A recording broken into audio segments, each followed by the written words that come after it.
대한민국 우리 민족의 가장 중요한 절기인 추석 연휴를 우리가 지금 맞고 있습니다.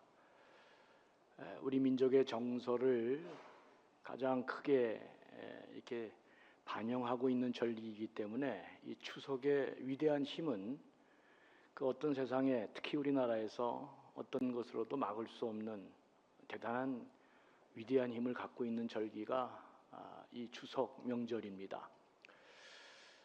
지금 21세기 서구 문화의 영향을 우리나라도 많이 받고 있기 때문에 추석을 보내는 이 내용은 조금씩 달라지고 있을지는 몰라도 추석이 갖고 있는 우리 민족의 고유한 정신은 여전히 살아 움직이기 때문에 이 추석이 되면 원근각처로 다 우리 민족 대이동이 일어나고, 아무리 내용이 바뀌어도 부모를 생각하고 고향을 생각하고 가족을 생각하는 그 귀한 정신은 여전히 살아 숨쉬고 있다 할 수 있겠습니다. 아무쪼록 우리 교우님들도 지금 뭐 1부, 2부 때도 그렇고 좀 많이 또 고향에 벌써 가신 분들도 있고 그런데 이번 추석 연휴에 그 따뜻함과 그 평안함, 또 참된 쉼이 좀 여러분들 가운데 있기를 바라고, 그런 가운데 가족의 사랑의 힘이 함께 더불어 이루어지면서 여러분들이 또다시 미래로 나아갈 수 있는 새 힘을 얻을 수 있는 귀한 절기가 될 수 있기를 바랍니다. 그런데 유독 추석이 되면 더 마음이 외롭고 고독하고 힘든 사람들이 있습니다. 평상시와 달리 추석이 되면 더더욱 버림받은 인생 같고 인생에서 낙오된 좌절된 인생 같고 그 슬픔에 찬 많은 분들이 또 우리 주위에 있는 것도 사실입니다. 여러분들은 잘 모르시지만 또 외국에 나가서 살고 있는 사람들, 모든 사람들이 이 추석이 되면 얼마나 힘들어하는지 모릅니다.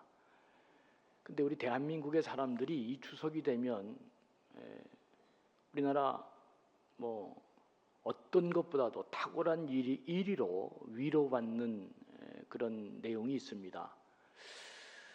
저도 한번 들어봤는데 굉장하더라고요. 굉장합니다. 그래서 이게 조회수가 한 노래곡이 유튜브에 700만 명 이상이 넘고 뭐 한 2, 3천 개의 뭐 댓글이 달리고 뭐 굉장한 그런 노래인데, 이게 추석만 되면 우리나라에서 위로받는데 이게 1위라 그럽니다. 1위. 그래서 내가 그 곡을 여러분들에게 먼저 한번 들려주려고 그러는데, 가사를 잘 보면서 이 추석에 담긴 그 외롭고 힘든 사람의 처절한 또 마음도 한번 이해해 보는 것도 좋겠다, 이제 그런 생각이 듭니다. 우리 한번 같이 한번 들어보겠습니다.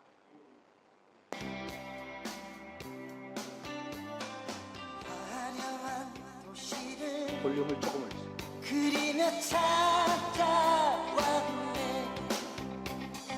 그곳은 춥고도 험한 곳.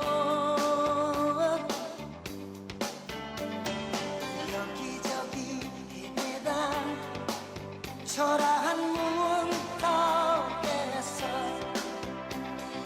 뜨거운 눈물을 쏟는다. 머나먼 길을 찾아 여기에, 꿈을 찾아 여기에, 외롭고도 험한 이 길을 왔는데, 이 세상 어디가 숲인지 어디가 우리인지 그 누구도 말을 안해. 사람들은 저마다 고향을 찾아가네. 나는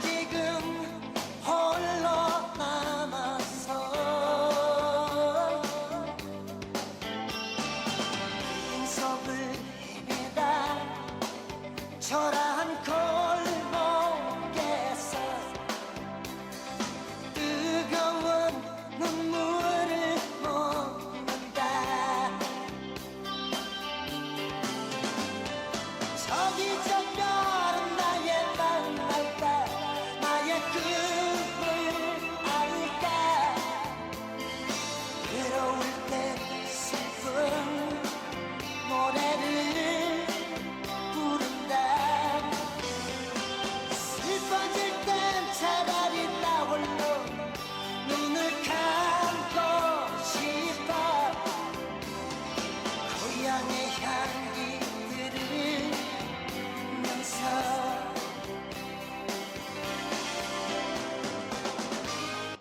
네, 여러분, 저는 그 조용필 가수의 돌아와요 부산항은 알았는데 이 노래는 사실 잘 몰랐습니다. 근데 이제 제가 설교를 준비하면서 그냥 꿈을 한번 이렇게 자판에 치고 쭉 자료를 좀 한번 생각하고 이러는데 이제 이 노래를 듣게 됐는데, 아유, 이렇게 세상에 이게 대중가요 중에 이렇게 멋있는 곡이 있는지 제가 처음 알았습니다. 거의 뭐 이게 대중가요지 이 가사는 거의 성경 버전하고 다르지 않겠다 뭐 이런 생각이 들고, 그리고 이 대중가요에 이렇게 우리 대한민국의 정서를 이토록 잘 반영한, 그 추석의 정서를 이렇게 잘 반영한 노래가 있겠나 그런 생각이 들었습니다. 조회수가 단연 700만 정도의 조회수를 갖고 있으니까 이게 뭐 굉장하잖아요. 댓글도 뭐 어마무시하게 달렸는데 그 중에 몇 개를 한번 제가 소개해 드리겠습니다. 뒤에 그 불도 좀 켜줘야 되겠네요. 예. 여기 댓글 중에 이런 글이 있습니다. 평생을 고생만 했다. 이젠 희망도 미래도 없다. 그저 시간이 나를 데려가기를 기다릴 뿐이다. 어려서부터 산업 일꾼으로 밤을 새워가며 일했는데 지금 나에겐 아무것도 없다.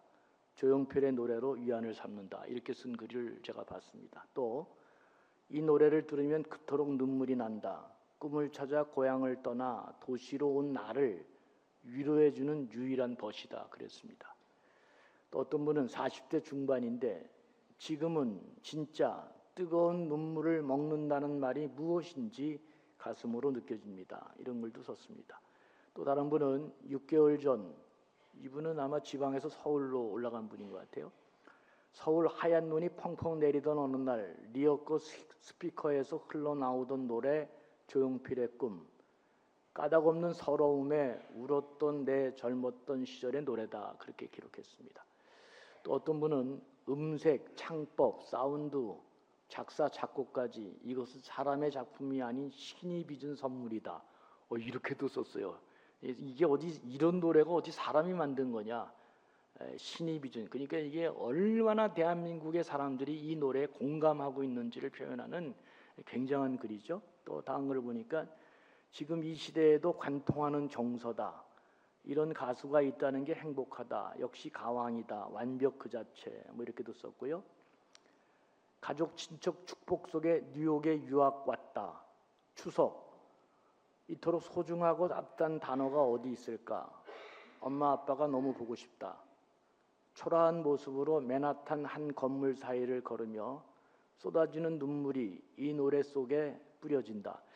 제가 이 글을 읽고 그 옛날에 제가 미국에서 이제 학위 공부를 할 때 친구들이 독일에서 영국에서 미국에서 학위를 끝나고 이제 한국에 들어가 교수로 들어가겠다 이런 이제 메일을 받게 될 때, 제가 거의 한 달간 거의 거의 돌았거든요. 거의 뭐 진짜 외국에서 고향도 못 가고 그렇게 찬란한 꿈을 갖고 유학의 길을 올랐는데 다른 사람들은 다 들어가는데, 근데 초라한 모습으로 맨하탄 한 건물 사이를 걸으며 쏟아지는 눈물이 이 노래 속에 뿌려진다. 이거 참 뭐. 그다음에 꿈을 향해 달려왔지만 힘겨운 2024년 명절이 되어도 고향을 못 가는 나에게 정말 위로가 되는 노래. 슬퍼질 땐 차라리 나 홀로 눈을 감고 싶어. 고향의 향기 들으면서. 이런 내용들이 이 조용필의 꿈이라는 가사에 담겨 있고, 그리고 이 노래가 그토록 우리 민족의 사람들의 마음의 정서를 움직이고 그렇게 좋아하는 노래인지 제가 이번에 처음 알았습니다. 진짜 좋은 노래고, 이렇게 들으는데 마음이 많이 이렇게 동화가 되더라고요. 근데 그렇게 이 노래를 듣고 마음이 동화되고 위로가 받는 건 좋은데 이런다고 우리 문제가 해결되어질까, 이제 그런 생각이 많이 들었습니다. 우리 그리스도인들에게 참된 꿈과 참된 비전은 무엇이고 또 이런 것들은 어떻게 이루어져 가는 것일까? 힘들고 지치고 외로워 남들은 다 고향 가는데 그 풍운의 꿈을 안고 서울의 도시로 미국의 유럽으로 뭐 다 가서 지금은 초라한 뒷골목을 걸으면서 힘겹게 거기 또 그런 글도 있더라고요. 소주 한 잔에 이 노래를 듣고 내 마음을 달랜다 뭐 이렇게 돼 있는데 정서와 위로는 충분히 공감이 가지만 이걸로 그치면 과연 이게 희망이 있는 것일까? 이토록 우리 민족이 좋아하는 노래가 이 노래 듣는 거로 끝난다면 어떻게 될까? 뭐 그런 생각을 하면서 설교를 이렇게 글을 쓰게 됐습니다. 우리 그리스도인들에게 참된 꿈이 무엇일까? 그리고 참된 비전은 어떻게 이루어지는 것일까? 그 생각을 다시 해봤는데 우선 대전제는 잠언 29장 18절 말씀을 보면 이렇게 되어 있습니다. 묵시가 없으면 백성이 방자히 행하거니와 율법을 지키는 자는 복이 있느니라. 그 묵시라는 게 이제 하나님 말씀인데 사람이 창조주인 하나님께서 우리에게 인간다운 삶을 살도록 율법을 말씀을 주셨는데 하나님의 말씀이 없으면 우리는 말도 안 되는 인생을 살고 말도 안 되는 행동을 하면서 살게 된다. 이제 그런 뜻입니다. 영어 성경에서 가장 오래된 킹 제임스 버전, 그 킹 제임스 성경은 이 부분을 어떻게 번역했냐면 비전이 없으면 그러니까 하나님의 말씀이 없으면 백성이 망한다 이렇게까지 번역해놨습니다. 그러니까 비전이 없으면 꿈이 없으면 곤란한 인생을 살게 되는 정도가 아니라 한 나라 한 민족이 망할 수 있다. 세상을 창조하시고 우리를 창조하신 하나님께서 우리를 바르게 지탱하고 올바른 길로 갈 수 있는 길이 말씀에 있다 이렇게 대전제로 얘기한 것입니다.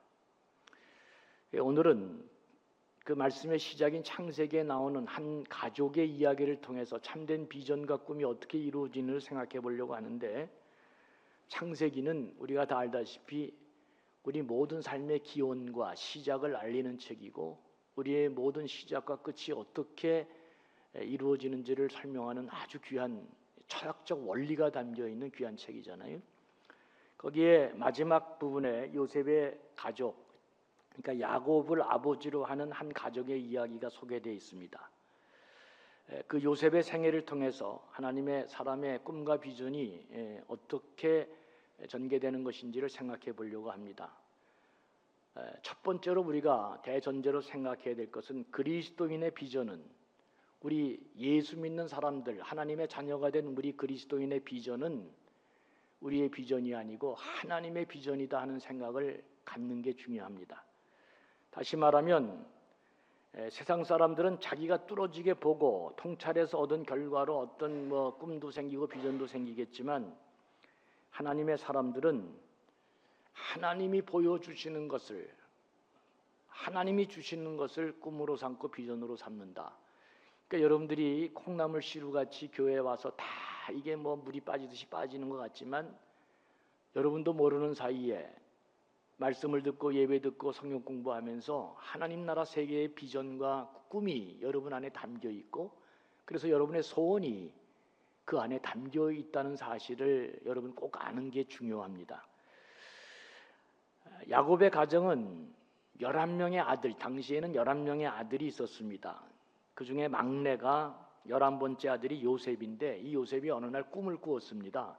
37장, 창세기 37장 7절에 보니까 밭에서 곡식단을 이렇게 묶고 있는데 자기 단은 일어서고 형제들의 단이 자기 단을 둘러서 절하는 그런 꿈을 이 막내 요셉이 꿨다는 것입니다. 그래서 형들한테 그 얘기를 했더니 형들이 그날부터 요셉을 미워하고 그리고 그 37장 7절에 보니까 8절에 보니까 네가 참으로 우리의 왕이 되겠느냐, 참으로 우리를 다스리게 되겠느냐, 형들이 이렇게 비아냥거렸는데 처음 새신자들은 잘 모르실 수 있지만 우리 교인들은 다 알잖아요. 이 이야기가 맨 마지막에 어떻게 끝이 나는지 그리고 진짜 어떤 일이 벌어지는지를 다 알고 계십니다.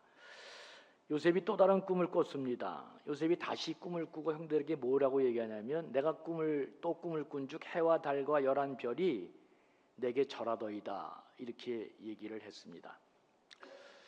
요셉이 꿈을 꾸고 뭐 비전을 가졌다고 사람들이 많이 얘기하는데 제가 성경을 아무리 읽어봐도 요셉은 이 꿈으로 말미암아 영광스러운 자리에 간 게 아니고 형들로 미움을 받아서 구덩이에 빠져 형들이 다 죽이려고 했다가 간신히 살아나 결국은 어떻게 되죠? 애굽의 종으로 팔려가 평생 해보지 못한 고생을 하며 인생이 그렇게 나락으로 떨어진 삶을 살게 됩니다. 아무리 배다른 이복 형제들이지만 자신을 이렇게 죽이려고 하다가 먼 이국 땅에 팔아버리는 이 파렴치한 행동, 평생 지워지지 않는 상처와 마음이 아마 요셉에게 있었지 않았을까 그런 생각도 해봅니다. 여러분, 대부분의 사람이 이 정도 인생이 되면 다 맥을 못 추고 그리고 다 나가 떨어지게 돼 있잖아요. 근데 창세기가 얘기하는 하나님 말씀이 우리에게 얘기하는 첫 번째 얘기가 뭐냐? 예수 그리스도 믿고 하나님의 자녀가 된 사람은 그렇게 나가 떨어지지 않는다. 요셉은 절대로 그런 나락으로 떨어진 삶에서도 그렇게 인생이 맹모추고 나가 떨어지지 않았다. 그 이야기를 우리들에게 말씀해 주고 있습니다. 그 어려운 상황에서 거기서부터 다시 요셉은 성실히 일을 했다고 성경은 말씀하고 있습니다. 팔려간 보디발의 장군의 집에서 이 종로로 타는데, 그러니까 이제 이게 애굽의 바로 왕을 호위하는 이 보디발의 장군의 집에서, 그 뼈대 있는 가문의 집에서 모든 삶을 도맡아 종놈이 책임을 질 정도로 신임받았다. 이 말 한마디로 요셉이 그곳에서 어떤 삶을 살았는지를 우리가 알 수 있는 아주 중요한 대목입니다. 아무한테나 책임 맡기고 그 일을 다 줍니까? 그러니까 종놈으로 팔려가서 이런 신뢰와 신임을 얻었다. 이 굉장한 성실이 그 요셉에게 있었던 것입니다. 여러분, 그래서 인생이 좀 이제 풀리는가 했더니 아시는 것처럼 요셉이 엄청난 누명을 쓰게 되죠. 아마 외모도 화려하고 능력도 있고 뛰어났는지 그 보디발의 아내가 그를 유혹하잖아요. 근데 알다시피 요셉은 깨끗한 사람입니다. 그러면서 그가 유혹하는 그 보디발의 아내에게 얘기하잖아요. 당신의 남편 보디발 장군이 이 집안의 모든 건 내가 다 관리 감독하도록 허락했지만 당신만은 아니다. 그리고 내가 어찌 하나님 앞에서 이런 범죄를 할 수 있겠습니까? 그는 우통을 벗고 유혹하는 아내를 피해 도망가잖아요. 그랬더니 돌아오는 결과가 아시는 것처럼 엄청난 누명을 쓰고 감옥에 가게 됩니다. 그가 종놈인데도 불구하고 보디발의 아내를 범했다는 가장 더러운 누명을 쓰고 감옥에 가게 된 것입니다. 여러분, 상황이 이쯤 되면 버틸 수 있는 사람이 누가 있겠습니까? 이건 아무도 버틸 수 없을 것입니다. 그런데 요셉은 거듭되는 인생의 이 추락, 절망 속에서도 거기가 또 하나님이 세워주신 자리라고 믿고 최선을 다해 신임을 얻는 사람이 되었습니다. 이거 진짜 아무나 할 수 없는 일이죠. 놀랍고 희귀한 일이 아닐 수 없습니다. 예수 그리스도 믿고 하나님 자녀가 된 사람은 세상에서 이런 삶을 사는 사람이 되어야 한다. 창세기는 지금 우리에게 그런 말씀을 하고 있는 것입니다. 그래서 그가 감옥에 갔잖아요.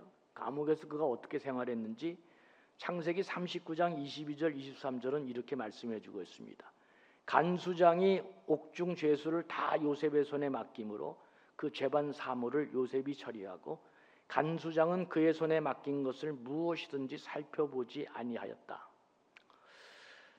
이는 여호와께서 요셉과 함께 하심이라 여호와께서 그를 범사에 형통하게 하셨더라. 그러니까 그가 감옥에 가서도 얼마나 성실한 삶을 살았는지를 보여주는 대목입니다. 여러분, 그리스도인들은 이 세상을 살아갈 때 가장 중요한 요셉의 이야기를 통해서 보면 성실해야 된다. 그리스도인들은 누구에게든지 간에 그 사람을 평판을 물을 때 그 사람 성실합니다. 이 이야기를 꼭 듣는 사람이 되어야 합니다. 그리고 이런 참으로 절망적인 나락에 떨어진 삶을 그가 어떻게 성공한 사람이 됐느냐? 성경은 한마디로 그렇게 말씀합니다. 하나님이 요셉과 함께 하심으로 형통했다. 요셉이 하나님을 붙잡고 그렇게 살았다는 거죠. 근데 제가 이 본문을 읽으면서 너무나 이상한 내용이 하나 있습니다. 말로 닿을 수 없는 인생의 추락을 경험하면서 요셉이 그럼에도 불구하고 최선을 다해 꿋꿋한 인생을 살았던 것은 하나님이 그에게 보여주셨던 꿈이 있었고 비전이 있었기 때문에, 그걸 붙잡았기 때문에 그는 최선을 다한 삶을 살았다. 이런 말이 성경에 한 군데도 나오지 않는다고 하는 사실입니다. 그러니까 성경을 아무리 읽어보아도 요셉이 그 어려움 가운데 내가 하나님 주신 꿈을 붙잡고 비전을 생각하기 때문에 이렇게 버텼다, 이런 대목이 하나도 안 나옵니다. 애굽의 이인자라고 하는 애굽의 총리가 되기 전까지 한 번도 자신의 꿈과 비전을 그는 말해본 적이 없습니다. 그러니까 어렸을 때 창세기 37장 이 가문의 이야기가 시작되면서 꿈 한 번 얘기해주고 그걸로 끝인 것입니다. 그런데 놀랍게도 마침내 요셉이 그 꿈을 이루게 되잖아요. 이게 이해가 안 되는 거예요. 이게 어떻게 돼? 이게 어떻게 이런 일이 이루어질 수 있을까? 요셉은 한 번도 자기가 하나님이 주신 꿈과 비전을 붙잡았기 때문에 이렇게 버틸 수 있었고 노력했고 내가 살아남았다, 이런 얘기 한 적도 없고 그 꿈에 대해서는 생각해 본 적도 없는데 마침내 그 꿈이 이루어진 것입니다. 이거 어떻게 설명해야 될까? 오늘 여러분들에게 추석을 선물로 드리는 것은 요셉의 꿈은 바로 하나님의 꿈이었다. 하나님이 요셉의 성실함을 통해서 은밀하게 당신의 꿈을 이루어 가셨다. 이게 창세기가 말없는 가운데 우리에게 얘기해 주는 메시지입니다. 우리 인간은, 특히 예수 그리스도 믿고 하나님의 자녀된 우리는 진화론적으로 유물론적으로 세상에 우연히 뚝 떨어진 존재가 절대 아니다. 우리의 생명은 이 땅에 보내질 때 하나님의 뜻에 의해서 보내졌고, 그렇게 우리가 이 세상에 하나님의 생명으로 보내졌을 때는 하나님의 꿈이 다 우리 모두에게 담겨 있다고 하는 귀한 뜻이 담겨 있습니다. 그런데 그 하나님의 꿈이 어떻게 이루어지느냐, 여기에 우리의 책임이 있습니다. 우리는 성실해야 된다. 이게 1조입니다. 그리스도인은 어떤 상황과 어떤 여건에 있다 할지라도 반드시 성실하고 진실해야 됩니다. 하나님이 그런 사람을 사용하기 때문에 그렇습니다. 예수 그리스도를 믿는 모든 하나님의 자녀들에게는 하나님의 꿈과 비전이 담겨 있습니다. 그래서 우리가 갖고 있는 꿈과 비전은 우리도 모르는 사이에 하나님 말씀을 통해 하나님이 꿈꾸는 그런 비전을 갖게 된 것입니다. 그래서 아무리 내가 그 꿈과 그런 거 신경도 안 쓰고 있는데도 불구하고 하나님이 요셉처럼 성실한 삶을 통해 우리의 꿈을, 하나님의 꿈을 이루어 가신다. 그러니까 오늘 우리가 잊지 말아야 될 것은 하나님의 주권을 믿는 우리 그리스도인들의 신앙생활이라는 게 그런 것입니다. 하나님의 주권을 반드시 믿고 세워주신 자리에서 최선을 다하는 것입니다. 하나님이 친히 그럴 때 우리에게 향하신 하나님의 꿈을 이루어 가십니다. 하나님이 큰 꿈을 이루어 가시는데 우리가 큰 사람이 안 되고 어떻게 그 꿈을 이루어 가시겠어요? 그러니까 하나님의 꿈을 이루어 가는 과정 속에 우리도 모르는 사이에 그런 큰 사람으로 변화되어 가는 것입니다. 우리가 인생을 살 때 물론 휘청거릴 수 있습니다. 업앤다운하고 우리가 진짜 어떤 처지에 잘 될 때도 있고 못 될 때도 있고 여러 가지 그런 많은 삶의 정황이 있겠지만, 그럼에도 불구하고 흔들리지 않는 내 삶에 임재하시고 동행하시는 하나님을 믿고 사는 게 너무나 중요합니다. 이 하나님을 믿고 사는 것, 그럴 때 우리가 상상할 수 없는 놀라운 하나님의 꿈이 우리 가운데 이루어진다. 사람은 무엇을 보고 사느냐가 대단히 중요하잖아요. 뭘 보고 사느냐가 왜 중요하냐? 사람은 보고 들은 대로 끌려가게 되어 있기 때문에 그렇습니다.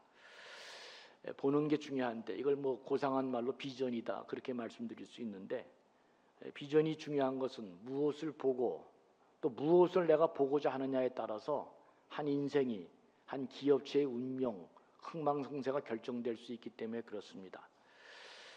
하나님의 임재를 믿고 동행하심을 믿는 사람이 되라. 그래서 끝까지 성실한 사람이 되는 게 중요합니다. 어떤 사람은 여러분 하나님이 우리와 함께 하시고 동행하십니까? 그래 이제 고향에 가서 송편 먹을 생각하니까 이제 이런 대답 안 하는 게 좋겠다. 뭐 그렇게 하고 있는 거이. 여러분 하나님은 예수 그리스도를 믿고 십자가의 보혈로 구원받은 자를 한 번도 동행하지 않고 임재하지 않는 경우가 없습니다. 하나님은 딱 우리를 찾고 계십니다. 그런데 누가 손을 잡고 나? 우리가 놓는 것입니다. 그래서 하나님이 나와 동행하시고 임재하신다는 생각을 안 하고 또 오늘도 땅을 보면서 어떻게든지 이걸 내 힘으로 내 노력으로 내가 어떻게 잔머리를 굴려서 이걸 해결해야 되겠다. 그래서 우리는 이렇게 동행하시고 임재하시면서 우리와 함께 하시는 하나님의 권능을 놓치고 하나님의 꿈과 비전을 놓치고 또 오늘도 인간의 땅으로 돌아가서 내 힘으로 살겠다고 하는데 문제가 있는 것입니다. 추석 다시 맞으시면서 첫 번째 잊지 말아야 될 것, 하나님이 내 삶에 임재하시고 동행하신다. 왜 그래? 왜 임재하시고 동행하실까? 우리를 하나님의 자녀로 만들어준 것도 귀한 이유지만 우리를 통해 하나님이 당신이 향한 꿈을 이루시기를 원하시기 때문에 우리와 영원히 임재하시고 동행하신다. 그래서 늙어도 나이가 먹어도 힘이 없어도 우리는 하나님의 임재를 믿고 이 속에서 나에게 갖고 계시는 하나님의 꿈을 실현하는 사람이 되도록 그렇게 사는 게 중요합니다. 두 번째는 정말 더 중요한 것인데 이렇게 살아가는 하나님의 사람이 당하는 고난의 모습이 오늘 형통이라는 단어로 설명하고 있습니다. 신실한 하나님의 사람은 어디서나 하나님의 은혜로 형통한 삶을 살고 있는 것이다. 이 굉장한 선언을 지금 하고 있어요. 창세기 39장 1절에서 2절을 보겠습니다. 요셉이 이끌려 애굽에 내려가매 요셉이 이제 인생 망한 거죠.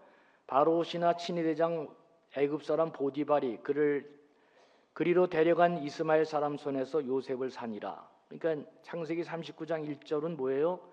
요셉이 인생 완전히 망해서 애굽의 종놈이 됐다 그 얘기입니다. 그러니까 이렇게 되면 여기서 끝나면은 이제 인생 패망하는 거죠. 근데 성경은 그 다음 2절이 중요합니다. 여호와께서 요셉과 함께 하심으로 그가 형통한 자가 되었다. 그러니까 우리 그리스도인들은 하나님의 자녀들은 어떤 생각을 해야 되느냐? 내가 인생이 다 끝나고 종놈으로 팔려갈 정도로 인생이 그렇게 황당해도 그 다음에 반드시 뭐가 나와야 돼? 2절이 나와야 됩니다. 하나님이 여호와께서 요셉과 함께 하심으로 하나님이 나와 함께 하심으로 이게 같이 패키지로 나와야 그 다음부터 새로운 삶의 소망이 열리는 것입니다. 요셉이 추락하는 게 결코 추락으로 끝나는 게 아니다. 아무리 내 인생이 울퉁불퉁해도 또 그런 시절을 겪는 그런 과정이 있다 할지라도 또 내가 더 이상 회복이 불가능할 정도로 나락으로 떨어졌다 할지라도 그게 이제 39장 1절이잖아요. 39장 1절. 요셉이 이끌려 애굽에 내려가서 그 보디발이 요셉을 샀다. 종놈이 됐다. 이제 그런 얘기잖아요. 그런데 그 먼 나라의 애굽에 종으로 팔리면서 인생이 추락했는데 그 다음이 중요하죠. 여호와께서 요셉과 함께 하심으로 형통한 자가 됐다. 그런 얘기입니다. 그러니까 그리스도인의 소망은 하나님이 함께 하시는 우리 세상을 창조하시고 우리 인간을 섭리하시고 인도하시는 하나님이 계시기 때문에 이게 중요하다. 우여곡절이 많고 참으로 인생이 나락으로 떨어질 만한 어려움이 있다 할지라도 걷잡을 수 없이 추락을 경험할 때라도 그 다음에 반드시 중요한 게 뭐냐? 여호와께서 나와 함께 하심으로 이게 내가 끝이 아니다. 이걸 아는 게 중요하다. 그런 얘기입니다. 그러니까 이런 요셉의 전방위로 어느 쪽을 바라봐도 희망이 없는 그런 상황 가운데 엄청난 단어가 하나 등장합니다. 형통. 이게 형통이 왜 등장하느냐? 전방위로 다 막혀 있고 인간의 지평으로 봐서는 아무것도 소망할 것이 없는데 누가 함께 하심으로? 하나님이 함께 하심으로 그 위대한 단어 형통이라는 단어가 여기서 등장하는 것입니다. 이걸 우리는 은혜라고 그렇게 얘기합니다. 형통이 하나님이 함께해 주심으로 불가능한 삶에서 새로운 길을 열어주시는 하나님의 역사로 형통함이 열린다. 그런 것입니다. 그러면 이제 진짜 검증해야 되죠. 요셉이 정말 형통한 삶을 살았는가? 다른 나라에 이게 사실 여러분 야곱이 얼마나 큰 부족장입니까? 이 부족장의 귀한 아들로 태어나서 아버지의 사랑을 독차지하고 채색 옷도 입고 다른 아들과는 비교할 수 없는 사랑을 받았는데 어느 날 갑자기 애굽의 종으로 팔려갔습니다. 누명을 쓰고 감옥에 들어갔습니다. 이런 인생이 어디 있습니까? 이런 인생이 이건 진짜 뭐 다 끝난 인생 아닙니까? 그런데 성경을 보니까 그런 끝난 인생에 대해서 무슨 보디발이 그 장관이 좀 잘해주고 간수장이 조금 잘해주면서 그게 형통하게 됐다 이렇게 성경이 돼 있어요. 저는 이런 게 형통이라면 하나님 신앙 안 할 것 같습니다. 아니 내 인생 다 쪼개놓고 이제 조금 누가 좀 도와주고 긍휼함을 베푼다고 그게 형통한 삶이다. 난 그러면 신앙생활 못할 것 같습니다. 예? 이게 무슨 얼어 죽을 형통입니까 이게? 예? 사람 다 망가뜨려 놓고 이제 와서 뭐 조금 누가 도와주니까 하나님이 함께 해주셔서 형통했다. 이게 진짜 형통일까? 도무지 이해가 가지 않았습니다. 그런데 더 깊게 생각해 보니까 성경은 자꾸 우리가 이해할 수 없는 형통이라는 단어를 왜 자꾸 이렇게 쓰고 있는 것일까? 그때 제가 알았습니다. 성경이 말하는 형통은 이게 그 상황에서 그만하면 됐다 뭐 이런 차원이 아니고 우리의 꿈과 소망이 하나님의 꿈과 소원이기 때문에 그런 어려운 과정, 그런 힘든 과정을 통해서 마침내 종이 된 요셉이 국무총리가 되어가는 그 프로세스를 하나님의 꿈이 하나씩 프로세스로 진행되어지는 과정에 있기 때문에 그 과정을 뭐라 그래? 형통이라고 얘기하는 것입니다. 그러니까 우리 모든 지금 예수 믿는 그리스도인의 삶의 과정은 우리가 하나님의 뜻을 잃어버리지 않는 이상 그 하나님의 마지막 영광을 향해 나아가는 무슨 과정이다? 프로세스 과정이다. 그래서 하나님은 그 과정을 당신의 뜻을 이어가는 형통의 과정이라고 우리들에게 말씀해주고 있는 것입니다. 그래서 마침내 애굽의 총리 대신이 되죠. 진짜 막 얘기해서 종놈이 애굽의 총리 대신이 되는 이게 진짜 어마무시한 일이 이루어진 것입니다. 하나님이 이 모든 프로세스 과정을 형통하게 인도했다 그렇게 말하면서 마침내 국무총리의 과정이 된 것입니다.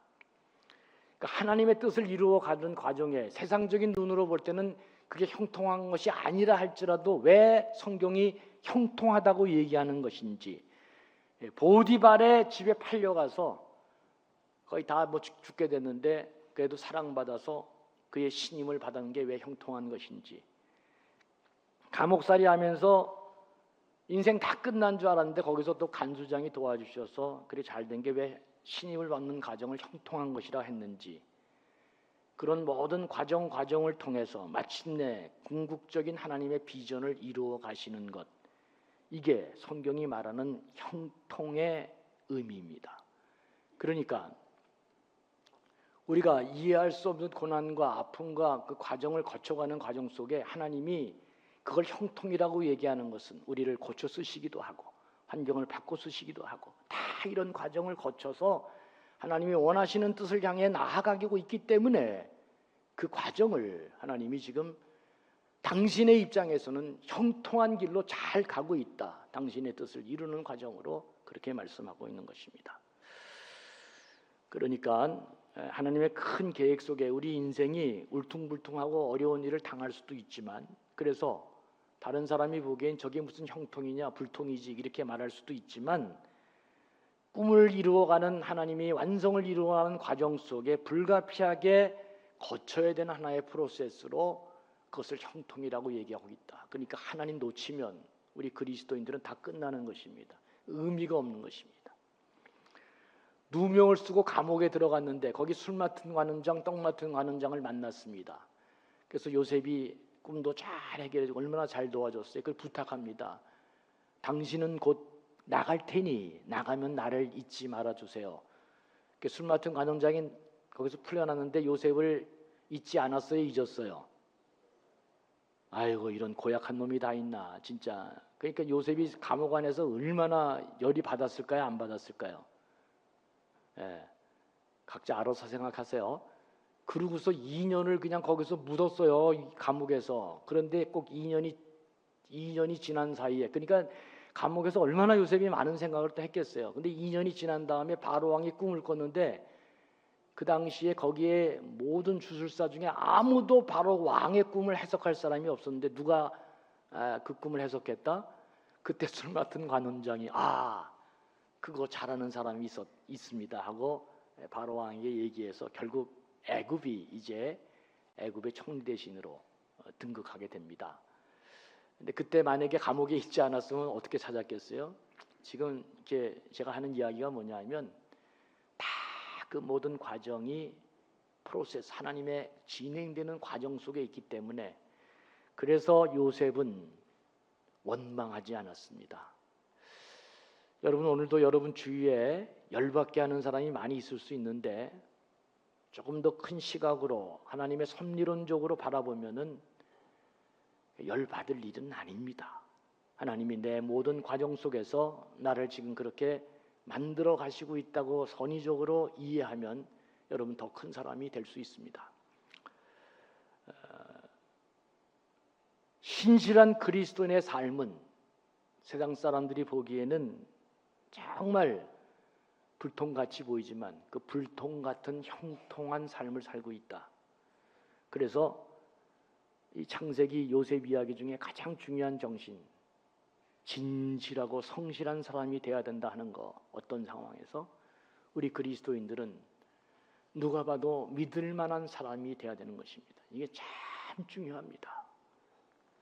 그래야 하나님이 그를 하나님의 꿈을 사용하시면서 그도 큰 사람으로 만들어 놓는 것입니다.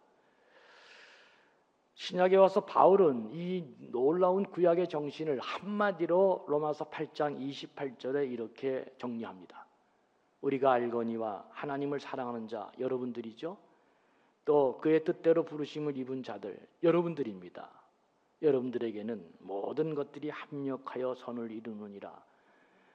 복음의 가장 중요한 책인 로마서, 그 중에 핵심되는 로마서 8장에 이 어마무시한 복음의 내용을 우리들에게 말해주고 있습니다. 하나님을 사랑하는 자, 그 뜻대로 부르심을 입은 자들은 모든 것들이 합력하여 선을 이루느니라. 하나도 버릴 게 없다. 하나님의 프로세스 과정 속에. 그래서 여러분 그리스도인들은 자살하면 돼요, 안 돼요? 자살하면 안 되는 이유가 바로 여기 있습니다. 우리의 인생이 내 하나의 삶으로 가는 게 아니라 하나님이 나를 향한 꿈을 갖고 나를 만들어 가시기 때문에 절대로 자살하면 안 됩니다. 끝까지 이렇게 잘 버티고 마침내 그 영광을 보는 게 중요하다. 제가 여러분들 말씀드렸어요. 그리스도인들의 복은 뭐 지금도 많이 받는 분도 있지만 그건 게임도 안 되죠. 언제나 우리의 복은 어디에 몰려 있다? 마지막에, 끝쪽에 몰려 있습니다. 그 세상에서도 승부가 나는 것은 누가 더 5분을 버티느냐에 달려 있습니다. 다 마찬가지잖아요. 다 마찬가지. 내가 힘들면 상대방이 힘들까 안 힘들까요? 다 마찬가지로 힘든 것입니다. 세상에 힘 안 들고 되는 게 없어요. 그런데 그때 5분을 더 버티는 사람이 승리하는 것처럼 우리 그리스도인들은 하나님의 섭리한 계획 속에 다 마지막에 몰려 있으니까 그 마지막에 몰려 있는 것 중에 최고로 좋은 게 뭐예요? 그 마지막에 죽으면 어떻게 해요? 우린 천국 가는 거지. 천국을 다 소유한 사람들이라서 웃지도 않아 이제는, 그죠? 예, 그렇게 좋아요. 예, 우리 마지막은 그 영광을 보는 것입니다. 그러니까 우리는 다 이 마지막에 마지막에 다 이렇게 몰려 있기 때문에 여러분 이렇게 마지막까지 인내하는 게 참 중요하다. 우리가 당하는 모든 어려움, 이거는 불통처럼 보이지만 하나님의 형통함을 예수 그리스도 믿는 사람들에게는 하나님이 우리를 그렇게 만들어가고 있기 때문에 형통한 것임을 알고 잘 신실하게 버텨내는 게 중요합니다. 마지막으로 한 가지만 더 살피면 모세의 입신 출세가 자기 하나 잘 되자고 한 게 아니다. 세상을 살리고 많은 사람에게 풍성한 삶을 제공하는 일로 그의 요셉의 생애가 연결되어 있다. 이걸 창세기가 우리에게 말씀해 주고 있습니다. 그러니까 그리스도인의 형통의 의의가 뭐냐? 나 하나 잘 되자고 되는 게 아니고 다른 모든 사람도 잘 되도록 인도하는 삶이 되어야 한다. 여러분, 종으로 팔려온 요셉 마침내 하나님의 뜻에 의해서 애굽의 총리 대신이 됩니다. 왜 총리 대신이 돼요? 이거 하나님이 함께해 주셨기 때문입니다. 여러분, 세상에 똑같은 방식으로 세상을 더 나은 세상으로 만들기는 불가능합니다. 그래서 새로운 삶의 방식이 나와야 되는데 그런 새로운 삶의 방식이 나오면 사람들이 벌떼같이 욕합니다. 벌떼같이 저거 미친놈 아니냐고 다 욕하잖아요. 그러니까 생각만 나오는 게 아니라 그 생각을 완성시킬 수 있는 내 안에 능력이 있어야 되는데 그걸 누가 주느냐? 하나님이 주신다, 그 얘기입니다. 이거를 모르고 살아가는 사람과 알고 살아가는 사람이 너무 다른 것입니다. 종으로 팔려온 요셉이 애굽의 총리 대신이 됐는데 총리 대신 되는 걸로 끝나는 게 아니라 아시는 것처럼 전 세계 흉년이 들었는데 죽어가는 모든 사람의 가족을, 자기 믿음의 조상인 자기 가족을 살릴 뿐만 아니라 애굽의 모든 사람의 생명을 지키고 그 가까운 인족의 모든 종족들의 생명을 살리는 놀라운 일을 한 요셉이 하게 됩니다. 기도가 그래서 중요합니다. 하나님, 오늘도 하루를 시작하는데 땅에서 나는 거 말고 하늘에서 오는 신령한 지혜가 있어야 될 것입니다. 여러분, 기도해야 되잖아요. 제가 요셉의 생애를 비추어서 내 자신의 인생을 돌이켜 보니까 내 인생도 꾸준히 하나님이 나를 통해서 꿈을 이루어 가셨구나 하는 것을 제가 고백하지 않을 수 없습니다. 제가 여러분들에게 성실하라고 강조하는 것은 저는 여러분들이 다 압니다. 제가 이 교회 10년 전에 부임해서 지금은 조금 몸이 안 좋아서 일찍 퇴근하죠. 저는 12시 이전에 별로 퇴근해 본 적이 없습니다. 이 교회에 와가지고 내 교회 준 사무실이 내 집이었습니다. 1시간에 10개씩 해내려면은 다른 사람이 자고 놀 때 열심히 노력해야 됐고 열심히 말씀을 준비해야 됐고 더 성실하게 일하지 않으면 안 되었습니다. 저는 요셉이 참 좋습니다. 요셉이 가는 곳마다 복을 받았는데 제가 목회하는 곳이 처음 가고 내가 나올 때는 반드시 그 교회가 복을 받아야 된다, 이런 신념으로 지금까지 일했고 지금까지 성실하게 일했습니다. 그런데 그럴 때마다 하나님께서 그 교회마다 그 상황마다 내가 상상할 수 없는 생각을 주시고 상상할 수 없는 설교를 할 수 있게 만들어 주시고 상상할 수 없는 놀라운 일들을 기획하게 하시고 그 기획만 하고 끝나면 다 망하는 거죠. 그 기획한 것을 하나씩 하나씩 이룰 수 있는 은혜의 징검다리로 놔주시고 또 좋은 사람도 붙여주시고 이렇게 해서 놀라운 일들을 이루어냈다는 것을 내가 기억하고 또 오늘도 감사합니다. 그렇구나. 하나님의 뜻을 내가 성실함을 통해서 하나님이 나를 통해 그 하나님의 뜻을 이렇게 이루어가고 계시는구나. 내가 얼마나 그 고백에 감사하는지 모르고 진작 어머니 말씀 들어서 더 일찍 목사 됐으면 내가 더 훌륭한 일도 많이 했을 텐데 그런 또 후회도 합니다. 여러분 각자 한 사람에게 하나님이 그런 꿈을 갖고 있는데 여러분이 하나님을 포기하고 하나님의 꿈을 보지 않는 순간 여러분 아무 일도 일어나지 않는다는 사실을 꼭 기억하는 게 중요합니다. 조용필의 꿈의 노래가 너무 좋은 노래고 훌륭한 노래임에 틀림이 없지만 그저 그거 노래 부르고 술 한잔하고 끝나면 아무 일도 일어나지 않는다, 그 얘기입니다. 그것으로 위로는 받을 수 있지만 내 삶을 극복하고 미래로 나아갈 수 있는 힘을 얻지는 못합니다. 그러니까 오늘 집에 가서 조용필의 노래를 들으면 그 노래를 들은 다음에 곧바로 창세기 37장을 보시기 바랍니다. 쭉 읽으시고 더 깊게 묵상하시고 그래서 내 인생을 새롭게 타개할 수 있는 지혜와 능력을 얻으셔야 될 것입니다. 사랑하는 교우 여러분, 그렇게 살 때 우리가 하나님의 주권을 반드시 믿고 어떤 형편에 있든지 간에 흔들리지 말고 요셉과 같이 멋있는 인생을 살면서 마침내 나 말고 다른 사람도 풍성해지는 삶을 사는 길을 가는 것, 이런 생각을 가진 사람 반드시 하나님이 그를 사용하시고 그래서 하나님의 꿈을 펼치시기 때문에 그 사람도 큰 사람이 되어 있는 것입니다. 제가 오죽하면 여러분들이 카페에서 차 마시고 놀 때도 잊지 말라고. 다른 사람이 내 이름을 불렀을 때, 여러분 정말 다른 사람이 내 이름을 불렀을 때 마음이 따뜻해지고 눈물이 글썽해져야 된다. 우리가 그런 인생을 사는 게 참 중요합니다. 하나님의 주권을 믿고 누군가의 풍성한 삶을 위해서 살겠다고 마음 먹어야 하나님이 그를 통해 하나님의 뜻을 이루어내시고 더 큰 여러분에게 영광의 사람으로 만들어 주신다. 아무쪼록 추석 연휴에 여러분 말씀을 잘 기억하시고 이번 추석이 쉼이 있고 또 가족 간의 아름다운 사랑이 교제되면서 이 귀한 기간 동안 다시금 자기를 반추하시고 내가 어떻게 인생을 새롭게 열어갈 것인가를 다시금 생각하면서 유쾌하고 행복한 시간 이면에 더 깊이가 있는 복된 안식이 되는 거룩한 휴일이 되기를 주의 이름으로 간절히 축원합니다. 긍휼이 풍성하신 아버지 하나님, 우리들의 삶이 요셉처럼 성실하게 진실하게 하나님의 꿈을 이루어지는 비전 인생이 되게 하여 주시옵소서.